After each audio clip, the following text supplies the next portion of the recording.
Hello, everybody. My name is Ian Kirkpatrick. I'm an author, idiot, and loin streamer, and today I wanted to bring to you a couple of different book topics. One of them is going to be the Scholastic Book Fair's new diversity offerings comes under fire. This was from October 17th, but I wanted to discuss it with you because I've talked about book fair and book selection.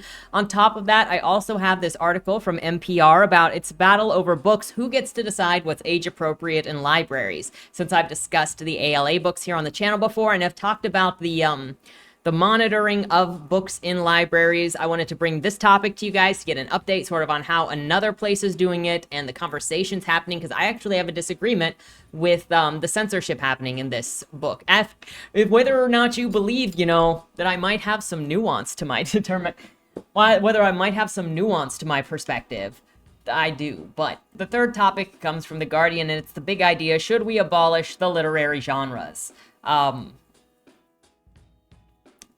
No, that just sounds like insecurity, but I'm getting ahead of myself. Those are going to be the topics for today. But before we get started, number one, if you enjoy what I do here on the channel, please remember to like, share, and subscribe for more. Number two, if you would like to be featured on the channel, check out the links down in the description below. The number one way to be featured is through Lamwai, the monthly prompt writing contest, where I give you a prompt, you write a short story using that prompt, and the first Monday video of the month, we read as many of those as possible to bask in your creativity. And if you've got a place to send people, if they want to read more of your work, you send that into, and hopefully more people just enjoy the good time that comes with that. The second way to be featured is if you are an indie author and you have a book out or a book coming out. If you submit the first chapter and the cover down below to the feature, it will be read here on the channel at a random interval to hopefully help more readers find your work, because that is the hardest part. Once your book is complete, it's just getting people to know that it exists. And how do you do that? And hopefully I can help here in whatever way possible.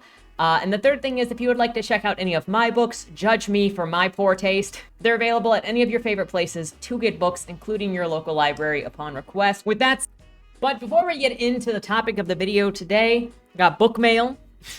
Not much. I've got Amygdala by Sam Frenna. It is a thick boy. Thick boy. It's also got illustrations throughout it. And ain't that a beautiful back? It's also a very soft book. That is on my immediate reading list, along with some of the other books that I still, have on my immediate reading list. But hopefully that'll be read in the next month, at least in January. So thank you very much, Sam. And with that said, let's get into the topic. I think some other people have covered this previously, I'm sure, but I know I'm slow and I don't want stuff to fall off. So if I end up covering things a little bit late. Anyway, Scholastic has responded to accusations of censorship at its book fair, stemming from the creation of a new diverse stories offering called Share Every Story, Celebrate Every Voice, which librarians and school officials hosting fairs must decide whether or not to offer. In a statement late last week, Scholastic said that it created a collection for U.S. elementary school book fairs as a way of continuing to provide diverse books as the number of states and locales pursue legislation and other policies around content selection that could put libraries and other school officials in jeopardy. There is now enacted or pending legislation in more than 30 U.S. states prohibiting certain kinds of books from being in schools, mostly LGBT titles and books that engage in the presence of racism in our country. The company said last week, because Scholastic book fairs are invited into schools where books can be purchased by kids on their own, these laws create an almost impossible dilemma: back away from these titles or risk making teachers, librarians, and volunteers vulnerable to being fired, sued, or prosecuted. Critics, however, have pointed out that books of many in the Share Every Story collection are not controversial. Furthermore, it is unclear what, if any, penalties librarians or school officials might face for marketing titles with diverse representation in the book fair setting. I'm just going to say that is often used as a misnomer. If you've been on my channel for this last year, I've covered a bunch of these titles that are controversial within the schools, and there is a lot of sexual content that is in these books, though I don't think anybody is buying. I don't think kids are buying The Bluest Eye for fun. But if you've got This Book is Gay, where it's telling you how to use a Grindr application, it's just, there's some miscategorization going on here, and just saying it's diverse books is not good enough. You need to be honest about the content when it's sexual. Which gets me into a whole nother thing where I saw earlier this week somebody who is a comic creator, saying that she gets jumped on by people as queer baiting if she writes a love story between two characters of the same sex, but they don't immediately get romantic. So there is this also pressure to over-sexualize same-sex couples, or else it's a lie. And so I don't understand the whole over-sexualization of same-sex romances. Just let it be what it is without having to be sexual. I remember when there was outrage at Heartstoppers because it didn't get super sexual. And for me, it just feels like fetishization at the end of the day, because you're not just allowing these characters to be romantic. But that's a separate thing entirely. Just saying diverse titles is a misnomer in order to get people to respond. At least to get people to respond emotionally, at least that's what I've experienced in having read these books and seen the discourse. Caution or censorship. The controversy first erupted on social media in September when educators began raising concerns that the company was requiring school fairs to opt into or out of every Share Every Story, Celebrate Every Voice case, which focuses on diverse content, characters, and creators. The options to include or exclude the offerings gives local fair organizers the options to effectively eliminate a wide swath of titles for grounding the representation of BIPOC, LGBT, disabled, and other identities. Again, it's grouping stuff together to then just demonize anybody who stands against them, where really any locale should be able to determine what they want in their school book fairs, not just force everything in. It should be what will serve that community better. You don't have to like it, but you also don't have to dictate to every district in existence. If it's fine for that district over here, that district over there can say, hey, we don't want that. It's just what it is. At media site The Mary Sue, Rachel Ultowski reported that several librarians were explicitly asked if they wanted a case with diverse books, and that Scholastic does not list the titles in book fair catalogs sent to parents, even when the school requests the case. Independent journalist Judd Legume dubbed the option Scholastic's Bigot button. In a blog post about the situation, and news outlets including the New York Times and CBS News have since picked up the story. That's just bullying, and I have noticed an increase of bullying tactics against people and corporations and individuals to try to get them to do what they want them to do, which is usually using this name calling or this thing of, you're a bad person, do what I want, or you're a bad person. And it's very effective against kind people, because kind people try their hardest to not hurt other people. But this is even just a problem with having if as an option. If is the problem. Now you tell me who is the intolerant one here. The collection also includes the memoir I Am Ruby Bridges by civil rights icon Ruby Bridges, illustrated by Nicholas Smith, the biographies Justice Ketanji by Dennis Lewis Patrick, illustrated by Kim Holt. Are you telling me there is an illustrated biography being sold to children for Ketanji Brown? Who chooses to read about Supreme Justices for fun at school book fairs? Is that, I'm sure there are kids that do, but like, how many does that help? Would you rather an illustrated comic book about Justice Ketanji Brown, or would you like one about Superman? Sometimes I'm like, I want to just go away. Colin Kaepernick's I Color Myself Different in the case, alongside Susan Tan Pett's Rule series, a book in Brandon Hobson's middle grade novel about Cherokee Boy, the storyteller. Colin Kaepernick's memoir is in there. Can you just like... Look, every district is allowed to pick what they want to sell to the kids. Every school and the parents are allowed to determine what will sell best and what will be best serving to the kids. But I'm also just like, on a personal level, how many kids are going to book fairs to pick up nonfiction books like this?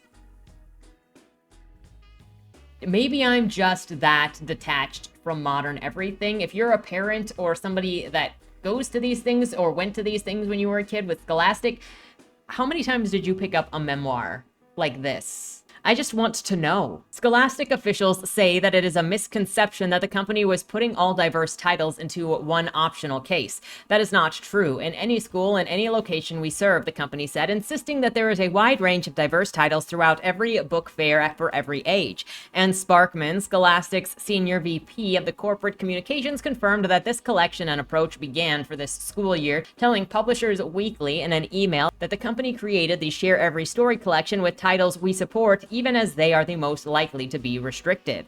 Sparkman noted that LGBT and racism are the most legislated themes in the states with enacted or pending laws aiming to restrict children's access to reading materials. She argued that Share Every Story case could in fact increase the diversity available at a fair, carving out additional space at a fair for even more diverse titles, including books that may not be targeted by new laws and policies. She added that Scholastic has also reintroduced diverse backlist titles and extended the typical length of time a title is available at a fair, potentially extending the book's reach. Critics, however, contend that Scholastic is making discoverability more difficult for young people and enabling censorship. Maureen Johnson here says, when you start removing content that book banners want removed so that you don't have legal trouble, you are quite literally doing the work for them. I mean, you could go and change laws. Like, you obey the district and what people are supposed to be doing so that you don't get banned or shut down or sued. Like, that's just... This is not risking anything. The other people, the Scholastic people, are risking their long-term reputation, their business, if they don't comply. So how about you go and change things and let businesses do what they got to do to exist? Otherwise, it will actually hurt them long-term more than just complying now. Meanwhile, in a statement, PEN America urged Scholastic to explore other options to help local librarians and school officials cope with the pressures of nefarious new laws and local pressures. To be clear, it is essential to lay blame on legislators and activists who are putting Scholastic and other publishers in an impossible bind when it comes to distribution of diverse range of books, the PEN statement reads, noting that the climate of fear taking hold in schools and libraries. But sequestering books on these topics risks depriving students and families of books that speak to them. It will deny the opportunity for all students to encounter diverse stories that increase empathy, understanding, and reflect a range of human experiences and identities, which are essential underpinnings of pluralistic democratic societies. Can we just put a pause on it to say, can we talk about these instead of going all or nothing one way or another? I do want to talk about this Texas signal on the op-ed. Book bans are just the start of a dangerous trajectory for Texas. Now, this is what I mean by discuss. Let's look at what different people are saying, what the different fears are, and open a conversation about that so that we can possibly find the nuance in the situation and what works for everybody. So it's not just ham-fisting, powering over other people to have our will, but we can actually understand, as I talked about empathy a second ago, so we can understand where people are coming from and why they might feel the way that they do. As I complete, and we got going on with the Texas signal here, as I complete my freshman year of college and seeing the push to ban books in school libraries from Texas legislatures, it has me reflecting on where I was 18 months ago. I never could have thought the second half of my senior year in high school would have begun with this feeling of living in a dystopian novel, but here we are. Like, it's an exaggeration to say you live in a dystopia, okay? It's the same thing. I hear people, okay, this is completely like a side tangent, but I hear people talking about how the world is over because of the generative AI garbage and everybody is doing this other thing and everything is ruined because of the government. And the thing is, the automation that you're looking at, the social deterioration that you're looking at is nothing new. It's been something that's happened, but also the over-reliance on technology that's happening right now is only happening really in first world countries. There are a lot of countries that still heavily rely. Oh, that's what it was. I was watching a video that was talking about the whole con of trad wife, where the trad wife on social media, where they're saying, you know, shun all this stuff and then go and live and milk cows and stuff, where it's specifically performative, not actually just being in a couple, but when it's specifically the performative of look at me doing these things, reject modernity and go and do this thing, but it's on like a TikTok. Most places across the world don't have to do that because they already naturally do that in one way or another. It's just a lot of the first world that you live in this different situation where now you're saying to reject modern technology to go and do what a lot of other cultures already do. It's this hyperfixation on assuming that the way that the cities in America are is the way everywhere is, but there are even cities that are, or there are even towns in America that are not as developed as the cities. There are so many places in even Alaska where I used to live where there are no roads to get there because they don't have the money. So they've never built roads to these villages. Also, you know, because the federal government won't let the Alaskans drill where they want to drill just to get money so then they can start, you know, building roads out. But that's different entirely.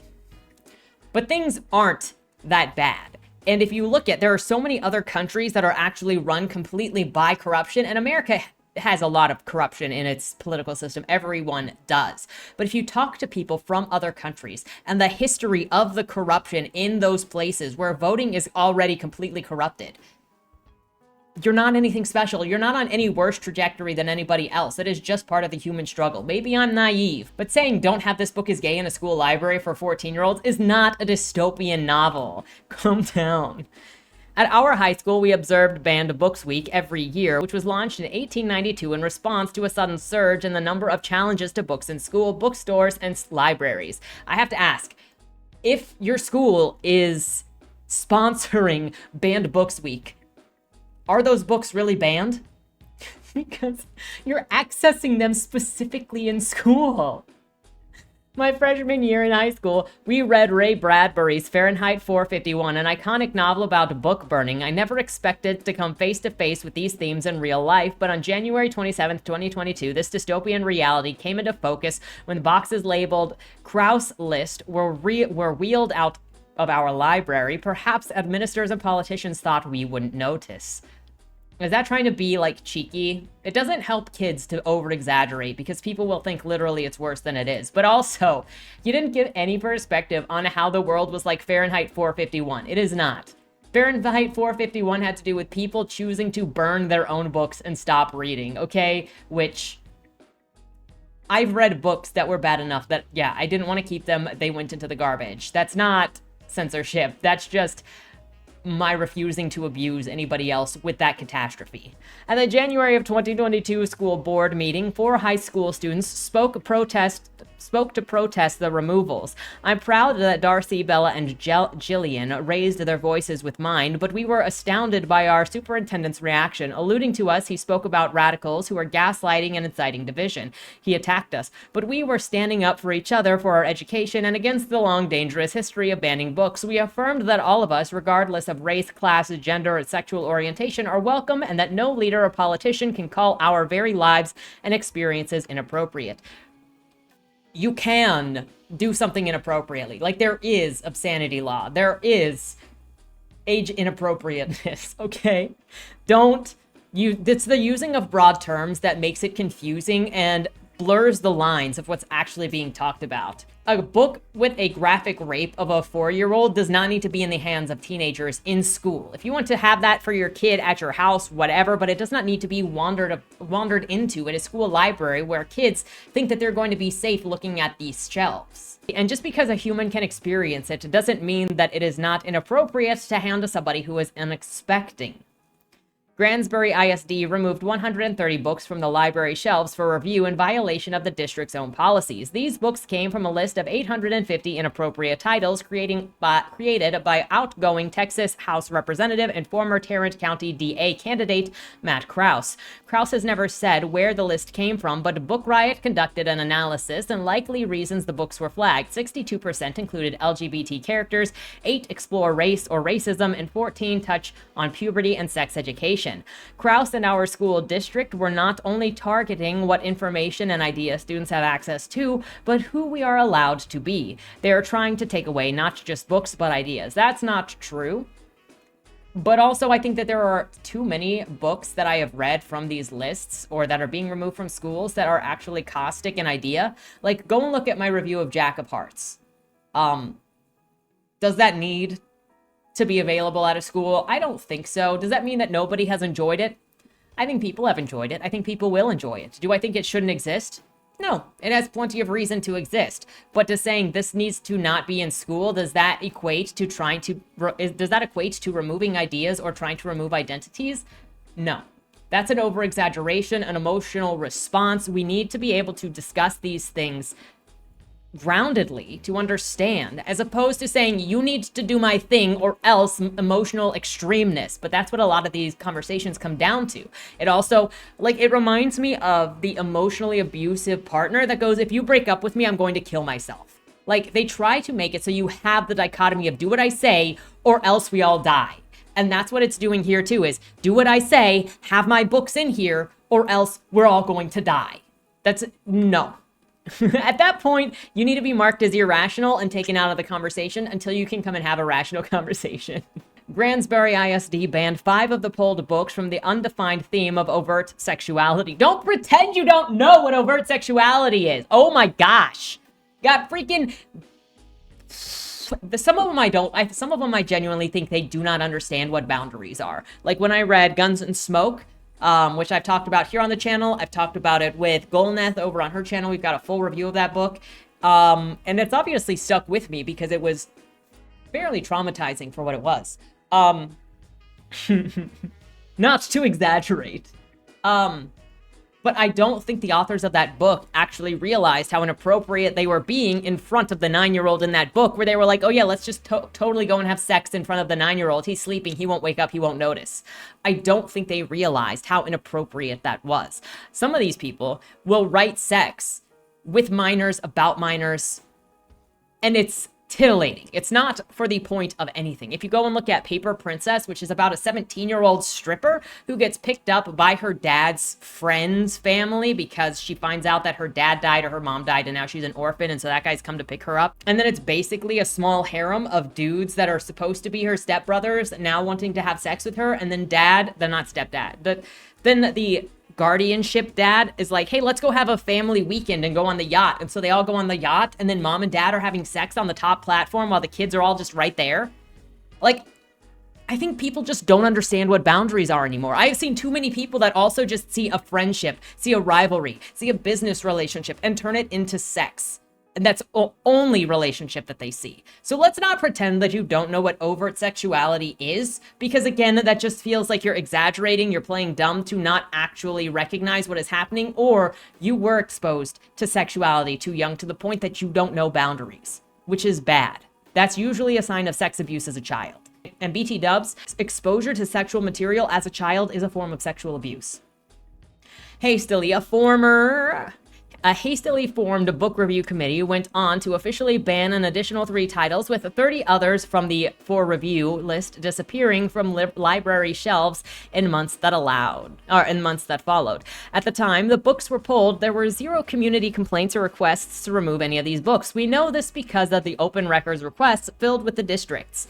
But over the remainder of the school year, the district was flooded with requests to remove books as the fear-mongering took hold. The books reviewed and banned by Granbury weren't dangerous or pornographic unless you believe that the free exchange of ideas is dangerous. Then tell me what it is that you are saying is not pornographic. What are the examples? Because I bet you she's not going to give us an example. I see right here that Fahrenheit 451 is mentioned again, but this is, again, a tactic I've seen a couple of times where they just go, it's just the open market of ideas. It's not pornographic. Okay, tell me the books. Because you have not listed in this anywhere what the books are. So we can't investigate what they were. And I've had them in my own comments even, saying, well, what is pornography? What is pornography really? I've seen people that sell erotica get into that conversation with me being like, well, what is pornography really? And like 30 years ago, pornography was described differently. So like, how can we know what pornography really is? Because some people look at naked ankles and think that's pornographic. You need to be specific. Otherwise, you just look like you're emotionally responding, or you're being manipulative by leaving out information. They tell the stories about real world situations and people that in some of the community and some politicians would rather didn't exist. You don't need marking things as inappropriate does not mean that they want things to not be in existence. Saying this is not age appropriate for this venue does not mean it's wishing that this did not exist.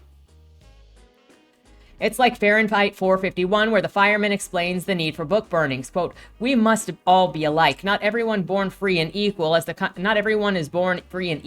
Constitution says, but everyone made equal. Each man the image of every other. Then we are all happy. You must understand that our civilization is so vast that we can't have our minorities upset and stirred. Book bans and laws put forth and passed by politicians are yet again a solution to a problem that doesn't exist. It seems that when politicians are out of real ideas, they resort to fear and division. I wonder how many of the other book bans I've heard about throughout the states and country are similarly manufactured, and how many communities are seeing important and valuable books disappearing from their library shelves. I can bet you that most people think when they thought of book bans before, they thought about like Huckleberry Finn or To Kill a Mockingbird or a lot of the classics that were were previously challenged in previous situations, not sexual content. Libraries and schools are places for students to explore, to question, to think critically, to argue viewpoints, to find themselves. Hiding the real world from them is wrong. Telling us that we must all be the same and that some of our lives and families are inappropriate is unconscionable. Laws like Texas House Bill 90 and the rhetoric attacking librarians and teachers creates a chilling effect where books get banned, challenging and impacting stories aren't placed on shelves. Great educators decide teaching isn't worth the weight that they are forced to carry, and generations of kids are left behind. Those books are still available. You just don't have pornographic material in the library. This includes stuff like ACOTAR. You do not need to have ACOTAR inside of the library at school. I'm sorry. You do not need to have Colleen Hoover inside of the school library. I'm sorry. Do you want to make an argument for that? Go ahead and make it. But it is not an argument against people existing or people reading what they want to read. It just doesn't need to be in a school library. And this idea of saying, oh, because these books can't be in a library, it is calling families and lives inappropriate. Yes, some things are inappropriate for the venue. It is not about you, and making a broad statement personal like that is actually just going to make the conversation worse. It's going to make you emotionally respond. It's going to make everybody else emotionally respond, and you're never going to get to actually talk through the issue because you identify the issue with you personally when it's not about you. Take a step back or let the adults talk. We shouldn't stand for it. We must fight back, but we can't do it alone. In the words of Fahrenheit 451, how long is it since you were really bothered about something important, about something real? It's past time to be bothered about this. Show them we matter. Show them that we won't go back.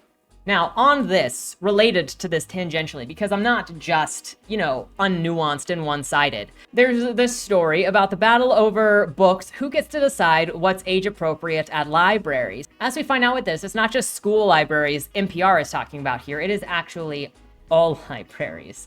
For months, Carolyn Harrison and a small band of activists have been setting up folding tables with an array of what they call bad books outside the public library in Idaho Falls. As Harrison's co-founder, the group Parents Against Bad Books sees it, the best way to convince people that the library is stocking inappropriate books is to show them. These 2 books are in the library if you don't believe it, Harrison says to one passerby. It's very graphic, very detailed. I'm sure that the library has more than a couple of books with graphic detail in them, okay? As conversations unfold, Harrison offers pen and asks people to sign a petition supporting her proposal to let parents weigh in on book selection alongside library staff, whose job it is. It's one of many efforts around the U.S. to change how decisions are made about which books libraries should have on their shelves and in which sections of the library they belong. The process of classifying books can be somewhat inconsistent. Books usually get an initial designation from the authors and publishers, then professional book reviewers usually weigh in on their own age-appropriate bracket recommendation, and distributors and booksellers can do the same. But ultimately, local library staff will make the final decisions. For their part, local libraries say parents are already involved since much of the library staff are parents themselves. They're not quite on the same page as groups like Parents Against Bad Books, which has so far challenged at least 16 titles, including Flamer, Lawn Boy, What Girls Are Made Of, and Perfectly Normal. All of those challenges have failed, which people are allowed to challenge. Honestly, if people have challenged the Bible has been removed. People are allowed to challenge and then see whatever and then get them removed or not removed from libraries. The area is going to determine what they want to serve and what they don't want to serve. I don't know what to tell you. PABB also keeps a list of what they call 52 bad books, including George M. Johnson's memoir, All Boys Aren't Blue. It's a terrible memoir. I talked about it on this channel before, which contains, I've reviewed it on this channel before, which contains some explicit descriptions of sexual scenes. It forgets to tell you that some of those sexual scenes are his cousin molesting him when he was like 13. Was it 13? He might have been a little younger than 13. But his first sexual experience was with his cousin. His older cousin got him to give him a blowjob in the middle of the night. I found it very enlightening, says Idaho Falls Public Library Director Robert Wright. As he sees it, All Boys Aren't Blue is critical to young people's development. I don't think it is, but especially those struggling with issues around sexual identity. How are you going to know that you're not interested in your cousin if you don't read All Boys Aren't Blue and see how George feels about his cousin? He actually, in that memoir, he gets more offended that somebody at his graduation who was white sang a song by a rapper or quoted a rapper than he was by his cousin molesting him and taking advantage of his innocence. It's kind of disturbing, to be honest. To me, it was a story of a young boy who felt maybe different, but the story that came through to me was how much a family supported him and loved him regardless. So that book is more, George was a very, when I read that book, and again, the review is here on the channel that goes through the entire thing. When I read that book, it came off as George came from a very privileged background. He had two parents that were both working, that had a lot of money. His grandmother took him and his brother on vacations every year. One of them was to Disneyland. One of them that he mentions was Disneyland. And he just had a very cozy life. His family loved him regardless of anything, but he tried to make himself a victim regardless. But you could see just how pleasant his entire life was. And then he acted like doing regular things was somehow extraordinary, and he wants to be a star. Like, that's what comes out in his writing. Is that really what he wants? I don't know. But when you're acting like taking care of your grandparents when they come to live with you is like something that only you do, and you wish that everybody was like your family and yourself, you kind of come off like having a savior complex. Anyway, he adds that this book is already in the library's adult section, and the new tiered library card system allows parents to restrict which books their children can check out, for example, limiting them only to the children's collection. So that's correct. I don't see the point. So what's happening in here is it sounds like the woman picketing this, or the woman against this, whatever, is just saying remove these books entirely. It doesn't matter that they're in the adult section, just get them out entirely because I don't like them. And that is going too far. They're already marked as adult. They already have a tier system for how parents can help monitor what their children check out. Done problem. This is an example of it going too far in the other direction of maximum censorship of just, I don't like that, so it needs to be catered to me, instead of it can exist, people can classify it correctly, and then people can choose to look at it. There you go. Done. We don't need to go this far as to remove everything that I don't like, as long if I know that it exists, or else it's bad. Like, just calm down. A proposal in Washington state would require libraries to use universal book rating systems like the one voluntarily used for movie industry at designations of G, PG, PG-13, and R. Dozens came to speak both for and against the idea at the recent meeting in the Lewis County Board Commission. Kyle Pratt, a writer and grandparent in Chilice, Washington, read aloud from the book Let's Talk About It, Teen Guide to Sex, Relationships, and Being Human, a graphic novel that contains explicit depictions and descriptions of sexual acts, and is kept in the teen section at Timberland Regional Library. I would say if you turn it into a movie and it would be rated R and they couldn't get a ticket to it, probably don't put it in the teen section. And depictions of sex usually falls into that. Like, visual depictions of sex usually fall into that. There was nothing wrong with enjoying porn. It's a fun, sugary treat, Pratt quoted from the book, noting that just one book, and that's just one book, and it's not the worst. There are some parts that I'm not going to be able to read. Yeah, it should be in the adult section. Opponents say government-mandated ratings would be unconstitutional. I wonder if they say that any sort of rating system in general is unconstitutional and that everything should just be a free-for-all. Opponents argue categories are too subjective, and they say ratings are already available nationally from multiple websites ranging from conservative book looks to the middle-of-the-road approach from Common Sense Media, a nonprofit advocacy group that rates not only books but also TV, movie shows, games, and more. But those are private groups, and in case of movie ratings, it's a film industry that's rating itself. Opponents say that having a government label crosses into uncomfortable, if not unconstitutional territory, which true. The government's job is not to label books. It should be the industry that is setting that up. It is not a place for the government to legislate morality, Lewis County resident Lori Lawson told the Board of Commissioner in its recent meeting. I don't think that putting ratings on stuff is legislating morality. It would just be legislating categorization to make sure that stuff didn't fall into the exposure law or the inappropriate exposure law.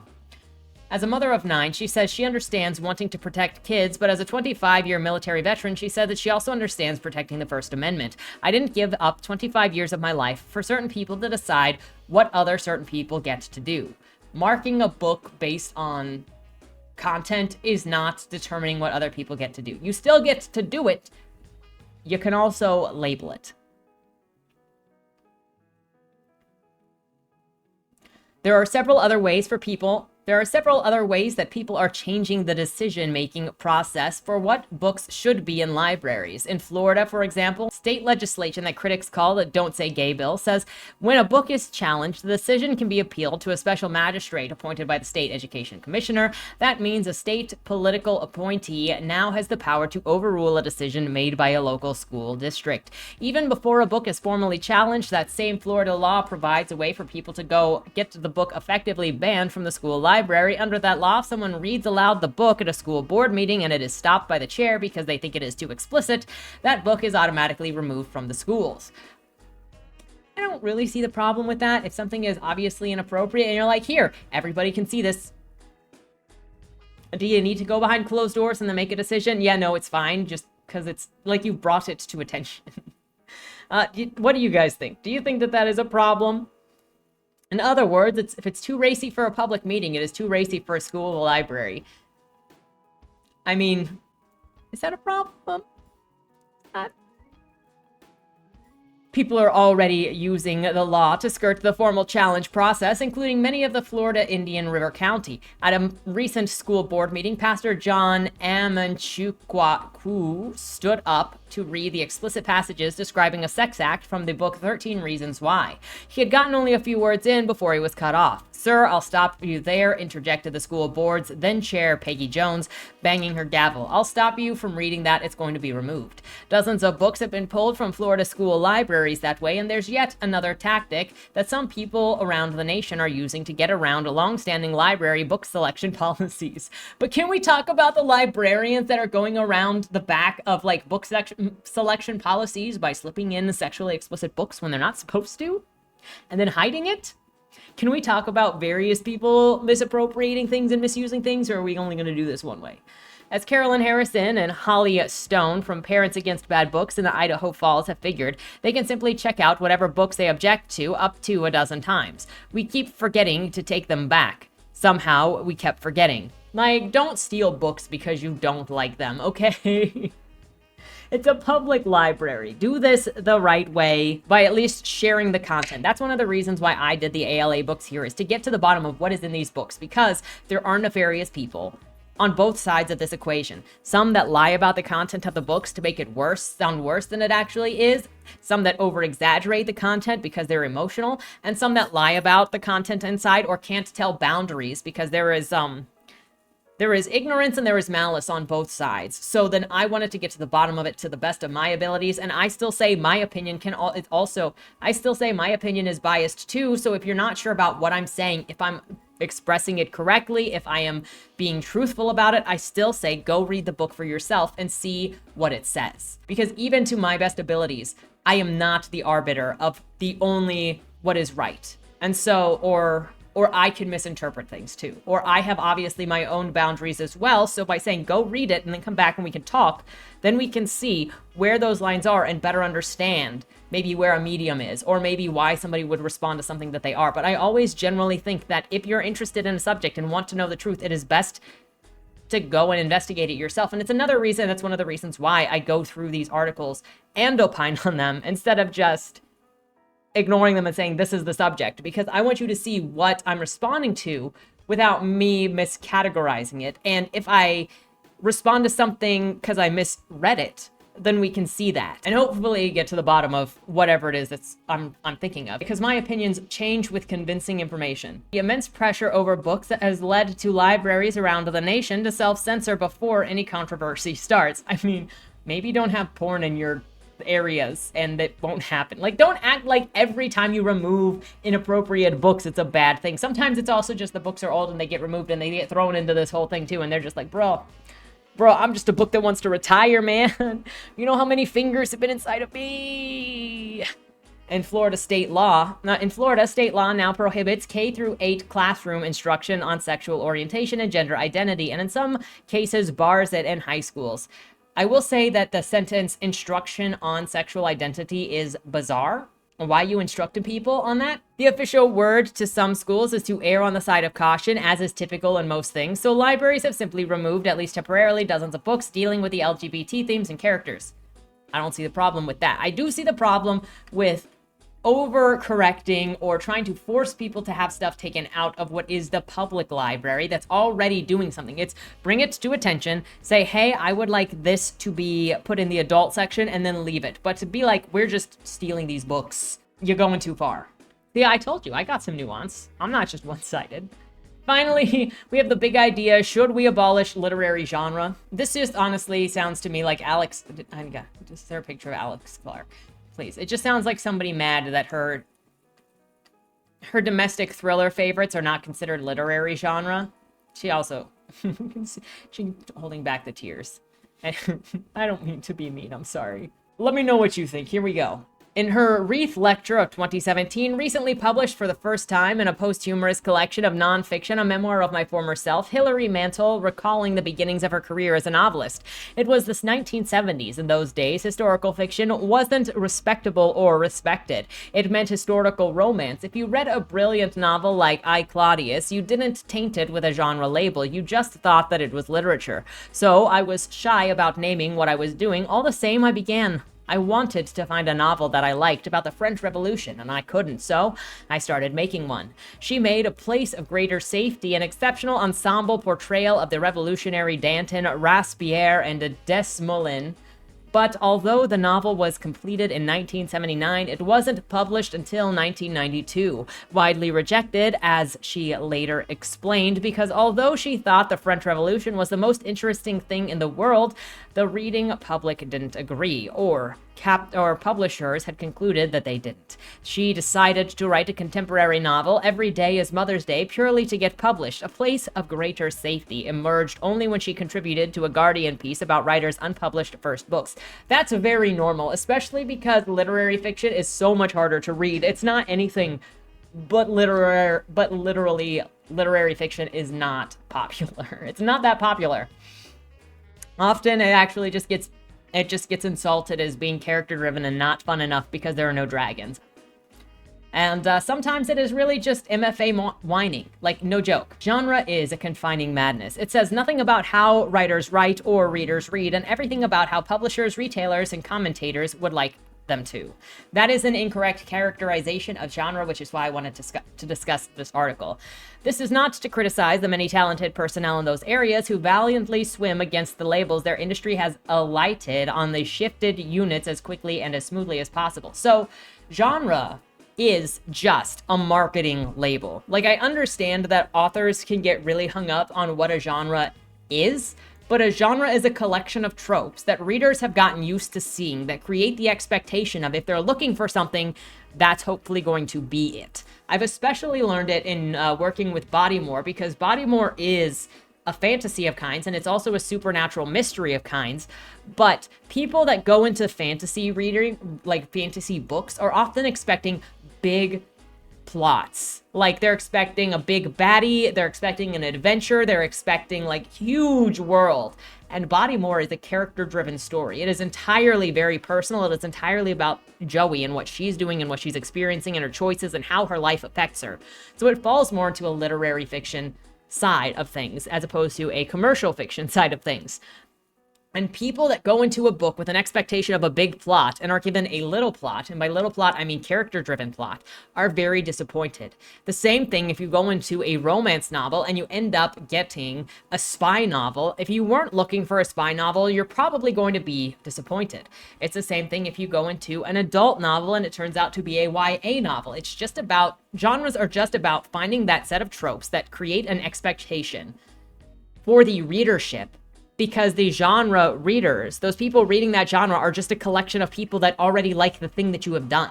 So it's not about confining your book to a box, which is why I think authors should not pay attention to genre labels until they're done working on their piece, unless they're trying to write to fit that genre. Then you need to pay attention to the genre label so that you fit in with what those readers are looking for.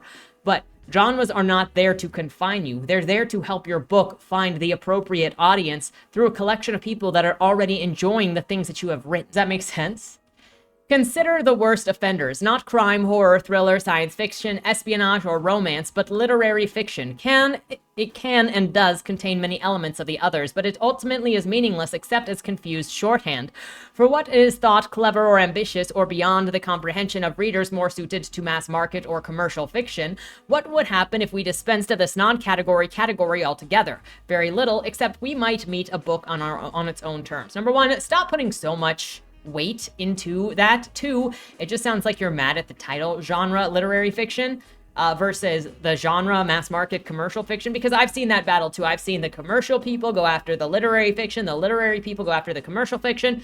It's just different tropes. And like I said, usually the commercial fiction has plot focus of a certain kind, has a direction of a certain kind, crime, horror, thriller, sci-fi, romance. They are plot focused, whereas literary fiction is often character focused, so it's slower moving, so it doesn't appeal to necessarily the same people that are looking at commercial fiction or just the same mood, because the same people can read both commercial and literary genre, but there is a purpose for titling something as literary genre. If you talk to anyone, they say that literary genre is harder to sell because it just is. And getting rid of that genre is not going to do anything but make it so that there is no place for literary genre to be, or for literary fiction to be, because it's not going to fit into genre categories because you get rid of literary fiction. In last year's Booker Prize winner, Sihan Karunatilaka's Seven Moons of Mali Almeida, a ghost story because its central character is dead, or a thriller because he has to work out who has murdered him. A historical novel because it is set during Sri Lankan Civil War, or speculative fiction because it contains scenes of the afterlife. And where do we place previous winners such as Lincoln in the Bardo by George Saunders, and A Brief History of Seven Killings by Marlon James? Obviously literary fiction, because you're not even looking at what classifies something as literary fiction, which is the interpersonal interconnection plot centered around the movement of the plot, centered around the exploration of the person or the identity. That's what it is. So you keep naming like setting or a plot when literary fiction is not about those things. So something tells me this writer doesn't understand what literary fiction is, or is purposefully miscategorizing it in order to say, I'm not in that genre, so let's get rid of it. Because it could be, I don't like to throw around the term jealousy, but it could just be jealousy that she doesn't write literary fiction and doesn't want to be made fun of by her friends and peers for writing what's considered lesser fiction by many people who do literary fiction. Because I've seen that argument around so much, and I don't think that it is lesser fiction. I think there is place for commercial and for literary fiction. They are very different, serve very different purposes. But there is elitism in both crowds. Finding ways to describe narratives is not itself the problem, and nor is the genre in the wider sense. An understanding of literary traditions is that formed over centuries and across cultures is not essential to the enjoyment of an individual book, but helpful to a broader appreciation of how texts interact with one another through recurring styles and motifs. The urge to categorize has had a deadening effect, reinforcing hierarchies that rely on the idea of what is serious and what is not. See, it's about what is serious and what is not what are the readers of this thing expecting. So she's seeing genres completely wrong. And by genuinely liberating understanding of literary in all its forms as playful, thoughtful, experimental tussle with words and ideas. None of this means one mustn't enjoy wandering down the forking path of literary woods. During the lockdowns, I found great comfort in psychological thrillers of a particular cast, a form of domestic noir in which the usual female protagonist, apparently inevitable life was undermined by a combination of unresolved dissatisfaction, a distant or otherwise problematic husband, a house renovating gone wrong, bills piling up, or recalcitrant or troubled children, and an interloper, often in the form of a glamorous new neighbor. So Lifetime movies. I was fascinated by the way that these novels articulated a set of contemporary bourgeois anxieties, property values, long-term monogamy, school places, stalled careers, and then imagined how they might be alleviated by the arrival of a disruptor, only to discover that the status quo isn't all that bad. Often set in a smartish London suburb, these books occasionally packed their cast off on a holiday to a rented villa that not every participant could comfortably afford, and in which a body would quickly turn up amid the abandoned plates of tzatziki and glasses of retsina. I began to imagine that if I had the wit and skill to write a parodic mashup, I might call it the Kitchen Island, but I don't, because these efficient entertainments were also at their most successful, impressively executed feats by plotting and atmosphere. That I might feel these novels were, in that grimly joyous phrase, guilty pleasures, because I read them more quickly than I might read the works of John Fawcett and James Baldwin or Isabel Wadner, is to misunderstand the potential and variousness. They were simply another facet of my reading life, speaking to a different impulse, yielding a different reward. I might eat a boiled egg for lunch and immerse myself in a complicated recipe of unfamiliar ingredients at dinner time. I finish a cheerful rom-com and then turn on a painstakingly detailed documentary. These are not perceived as contradictions, but as a perfectly reasonable option available to those of us lucky enough to have them. So it sounds like she feels judged for enjoying things that aren't literary fiction, and so she wants to get rid of the term literary fiction. That's what that paragraph tells me, is I feel judged because I was enjoying this quick fiction instead of harder to read fiction, which, girl, that is a you problem. We are not changing the world for you because you feel judged, okay? I'm returning now to a new novel, Orbital by Samantha Harvey, one of my favorite contemporary novelists. It is set in space on board a craft circling the Earth filled with astronauts from different countries and cultures undergoing physical, mental, and emotional changes. Her last novel, The Western Wind, was set in 1491 and was also written about Alzheimer's disease, Socrates, infidelity, and insomnia. Categorize that. I mean, literary fiction, medieval historical fiction. Looks like it's got a genre just fine. So, like I said, genre is just to help find people who are looking for what you already do. Marking stuff as literary fiction is literally a containment to put the stories that are about people, oftentimes whiny MFA students over there, but also you've got character-driven stories that are not about a moving plot forward, that are as heavily plot-related as plot-driven stories. Like, that is the big separator, really, between commercial fiction and literary fiction. And that's not to say you can't have character work in commercial fiction, but the focus is very different. And you start to realize that when you write a certain way and then you go looking for a certain type of book and you get the other kind. It does matter because you're meeting readers' expectations or not. Not about judging. I don't think that there is a better or a worse between commercial fiction or literary fiction. I just think it's different books for different times. What I see as a connection through all of these, as weird as it is people making things personal that aren't personal. And the first one with the Scholastic book thing, they go, this is my identity, and if you don't do what we say, if you even give an if, then you are destroying us, you are destroying our lives. And that is the same thing in the op-ed, talking about, oh, this book isn't available in schools. I live in a dystopia. Calm down, girl, calm down. You are 18, you need to breathe into a bag a little bit, probably, maybe. You're hyperventilating, think that you're gonna die. It's gonna be fine. You're 18, your emotions are up here, like at a level that should not exist. But that's just the reality of most teenagers, as it's an extremeness, which is, you see it a lot in YA, that's why. Not to dismiss your emotions, but teenagers take things to an extreme. I can say that because I'm old.